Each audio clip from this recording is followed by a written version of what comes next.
Hey Leif, I wanted to share something with you. I was thinking that maybe you have a warrant, and first of all, I'm going to pay you to talk ahead. And I've paid almost all your fines off. And I want to tell you some things, how you know you can be sure I'm not tracking you on any of the accounts I made to share with you or any of the devices I've sent you. And all that stuff, I've covered that. And I've covered some accounts, info on other messages, but I wanted to make a video to let you know, man, right now I'm not feeling very, I don't know, but I'm feeling outlawish myself, and let you know that I'm not against you. Something's going to have to happen for me to be able to have hope to work my way back to being with the girls, or I'm going to probably do something eventually. Not to you. I see you as a victim also. I see the fact that you stuck by me and you lost your power over your girls permanently. I think that was dirtball shit. You stuck by me as far as you could. I don't think I'll ever snap to, consider you an enemy again. But you did screw up. You kept the girls from me, and you should work with me. You were, kind of justifiable in that. Not really, but I don't know. You were a victim too. You're screwed up beyond repair too. In a sense.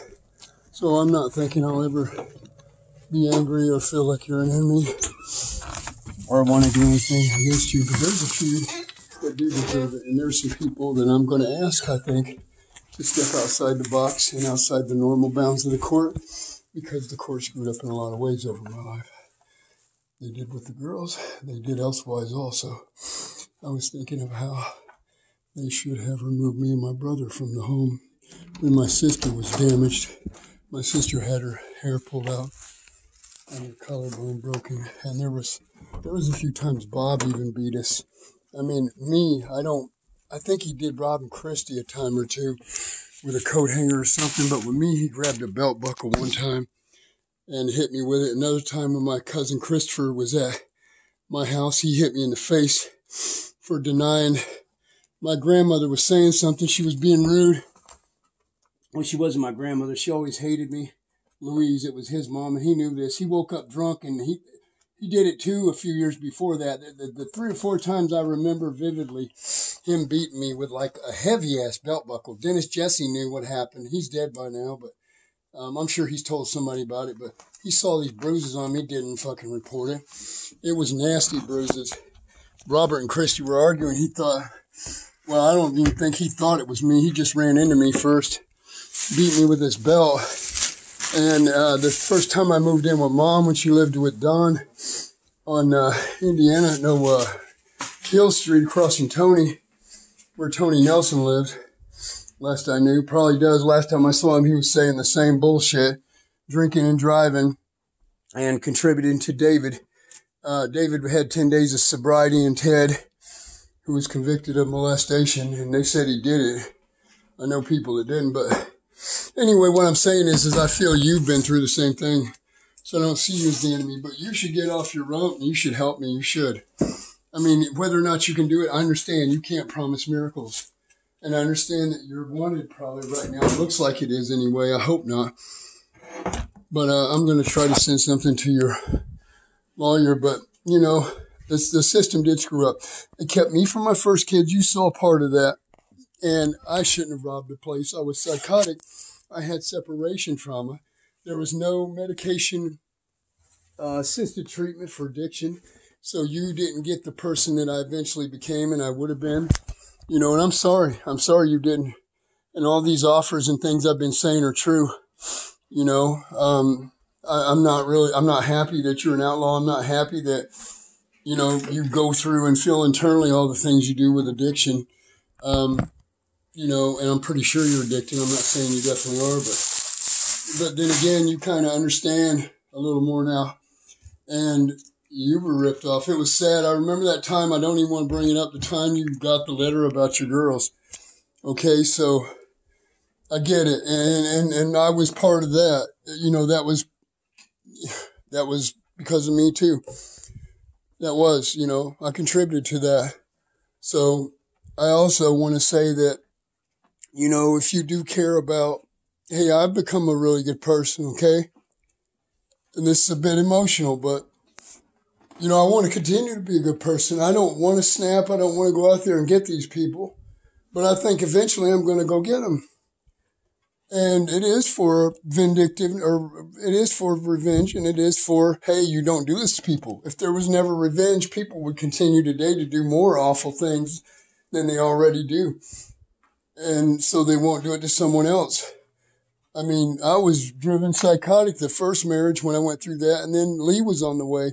And then I was caught in this inescapable trap of going to prison, being separated, and I was already always so far behind. It was always a threat. So the only thing I can see is if you will agree to interact and check me out and see if I'm safe to be around. Whatever it takes, I don't mind. But I'm asking you as a person to, hey, I'm on the edge, I mean, hopefully it'll take a while if I do snap. Hopefully I don't. But I think I'm going to if I don't get any type of hope or anything. And I'm plucking at these things I think are threads, and they're not. They're not. But I know that I could get one through you. And that's not whether or not the girls will listen to you. It's not whether or not you can infiltrate me back in their life or whatever. But it's whether or not you and I communicate and just work together as people. I would rather we don't get romantic. I know we're not and you're not interested, but I'm just saying, this is not any interest in that. And you knew that I wasn't in love with you when we were together, so why would I be going that route now? And I don't mean to say that in a rude way, but it's kind of obvious. But now I do love you. And that you're part of my story, you're part of my family. And I don't know how to explain it, but I've got a lot of respect for you and a lot of consideration, a lot of hope. I'm on your side. You don't know that. You don't believe that? I don't know. I kind of think now you do, but when you refuse to talk to me, maybe it's out of embarrassment because you're the one that's down and you might consider me up because I've been sober so long. It's because it's been easy. It ain't been nothing, no accomplishment. But, or whatever reason, or because you just generally fear and you're on the run. As far as I could tell, you're on the run. I think you are. There was a red W by your name. But then the wording in the court processes, it didn't sound like you do have a warrant. I hope not, but what I'm saying is I'm considering that I should contact certain people within the court system and say, hey, I know my girls are of age now, but I was hiding because I had been hiding so long and so afraid, and then you guys put that warrant out, and that was wrong. That was wrong, and some damage came from that. But you understand the dynamics of the girls and what they're going through, and no matter what you've told them, no matter what you've lied to them about, you know that I've considered that I've done worse, but I've changed.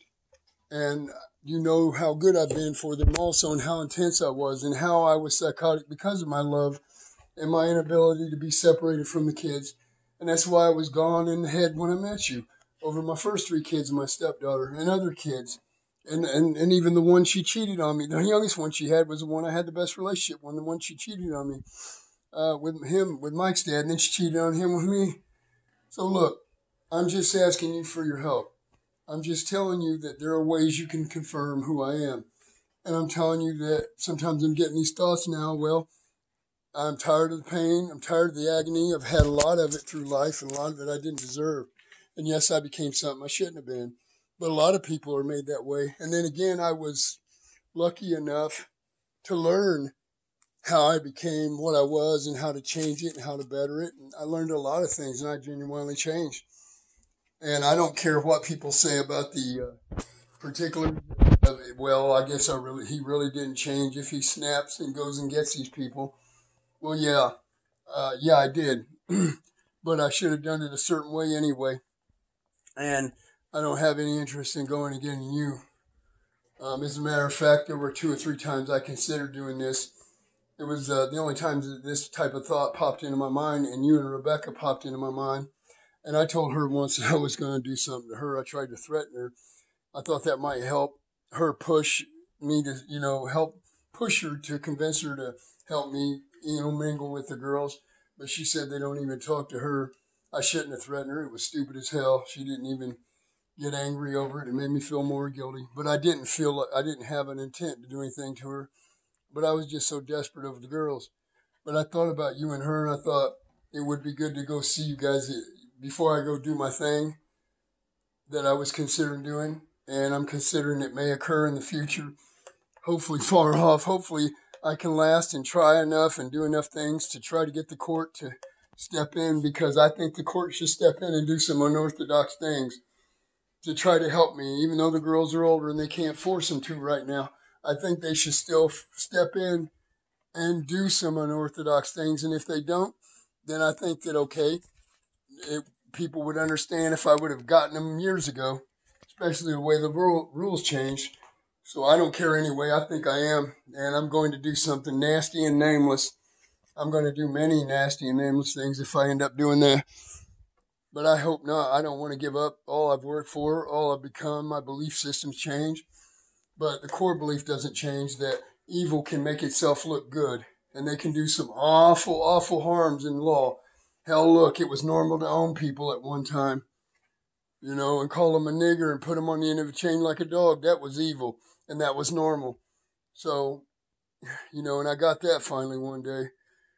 Tamed down it taught me too that I had quite a bit of racism that I didn't understand. Hell, we haven't even had a female president. That's another thing that I was ashamed that I wasn't shocked at until the past couple of years.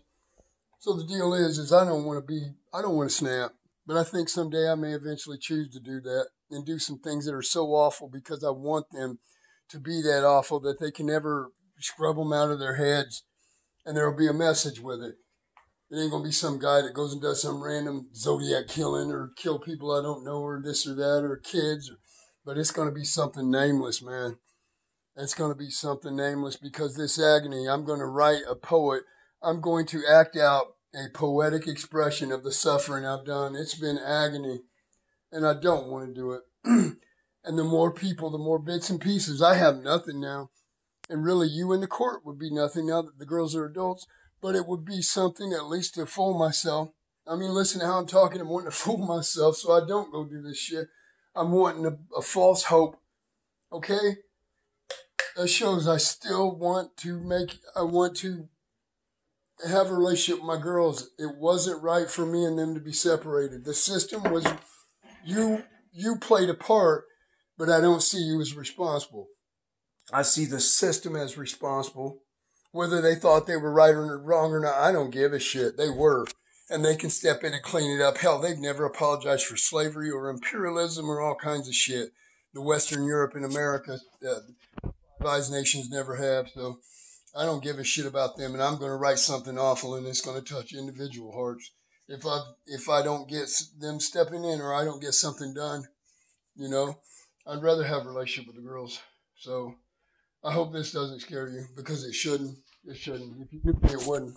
You don't know who I am because I'm not even, well, I guess some things would sound the same or seem the same. I've thought about that. I've thought about a lot of things when it comes to you, and you're welcome here. You can bring somebody up. It'll be your place. You wouldn't have to move for at least a year, and if they renew my lease next year, you won't then either. But I would much rather be able to move back in, but preferably as roommates. After 6 weeks, 12 at the latest, I would like to start interacting together in public over at least a 6-week period, no more preferably than a 12-week period if it takes you that much. So by 6 months, I should be able to move back in. That'll be a rough period on me, but it'll be much rougher if I don't do it. Now, if you can't stand being with me, that means that you live here and I won't move back in, and you'll have the whole year utilities and rent. I can get you your own voucher, I'm pretty sure. Rent and utilities are paid here a whole year ahead. I got proof of that. I've sent that. I've been making these videos, and I intend to make some more. I've also made some content about how you can you can verify if you're signing into the accounts that I am setting up for you to share with me, how you can make sure that they're not trackable. Like if you sign into the email addresses I'm sharing with you, we can track one another through Google Find My Device. I don't know if you knew that. I think you can, even if your location isn't on your phone. Let's see. And Google Map app timeline. If I have that activated, then I can see. If you sign in, I think I can see where you are. I can activate it on my end, and you have nothing to do with it, just so you know how some people can track you, okay? I'm going to try to remember to turn that off, especially in this one, but I'm thinking I might leave it on sometimes when I'm using this account so you can see certain things that I search. So it'll give more of a template of certain things. It'll give more of a story. But maybe I should just leave it off, period. But I figure if I leave it off, period, I won't get enough saved to these videos and to the email address.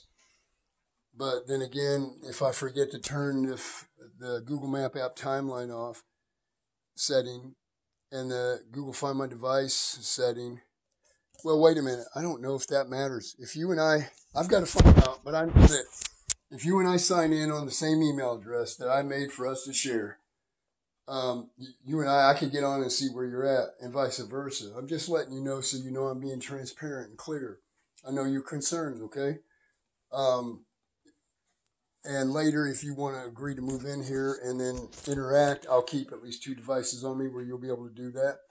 And I can use apps and other things if you want to see where I'm at. I'll keep at least a couple of devices with cameras activated. Hopefully I'll have a place to stay here in Fort Wayne. I'm not sure about that, but I'm willing to go to the homeless shelter, which won't be as rough as if you don't move in. If you won't move in because you know you don't want me on the streets or having to go back to Wabash, please don't think that way, because I'm going to suffer. If you don't move in, I'm going to have it worse, because then I'll have less hope to see my girls.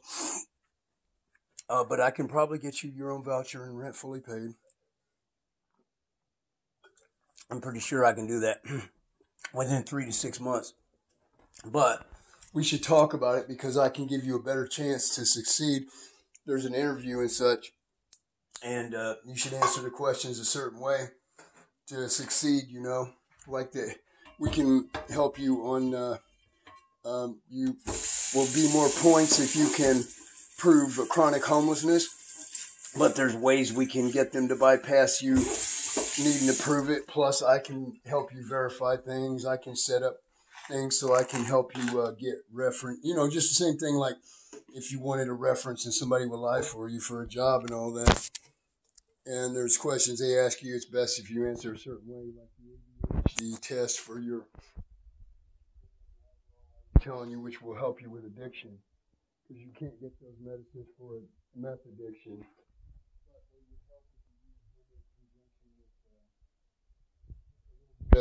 Of what's it called? Suboxone. If you're not opiate tolerant, then you should keep your Suboxone intake about 0.5 milligram a day. You know, preferably like half of that twice a day, like 1/8 of a milligram. Wait a minute, no, 1/4 of a milligram twice a day. If you're not opiate tolerant, that can help you with meth addiction and other stuff. So a standard, my dose was, it's 8 milligrams of buprenorphine / 2 milligram of naloxone. Naloxone's what doesn't matter. That's the stuff to prevent people from shooting it up. I take, what do you call it, buprenorphine, so it doesn't have the naloxone in it, which can stuff, and it's fake stuff that's not been used on masses of people for decades, so you don't know about it. Well, I guess mine theoretically could be shot up, but it ain't a full agonist opiate. Buprenorphine ain't something that's pleasant to abuse, really, but it takes care of the withdrawals and it prevents you from being able to abuse other opiates. So you could maybe get buprenorphine too, or Suboxone, and you could take, they have doses of 0.5 milligram, I think. I don't know if they have, wait a minute. Yeah, wait a minute. Mine is 2 milligram, 8 milligrams. So wait a minute. 8 milligrams / 2. So the buprenorphine is 8 milligrams. So you would maybe want 2 milligrams a day at the most. 1 milligram twice a day. Or actually you could start out 0.5 milligram, because 1 milligram might make you ill to your stomach if you've not been opiate tolerant. And you wouldn't want to build up. If you don't have to, you wouldn't want to build up to any more than 1 or 2 milligrams. I'd be worried if you're building up to 2 milligrams twice a day, and you're not otherwise taking it beginning.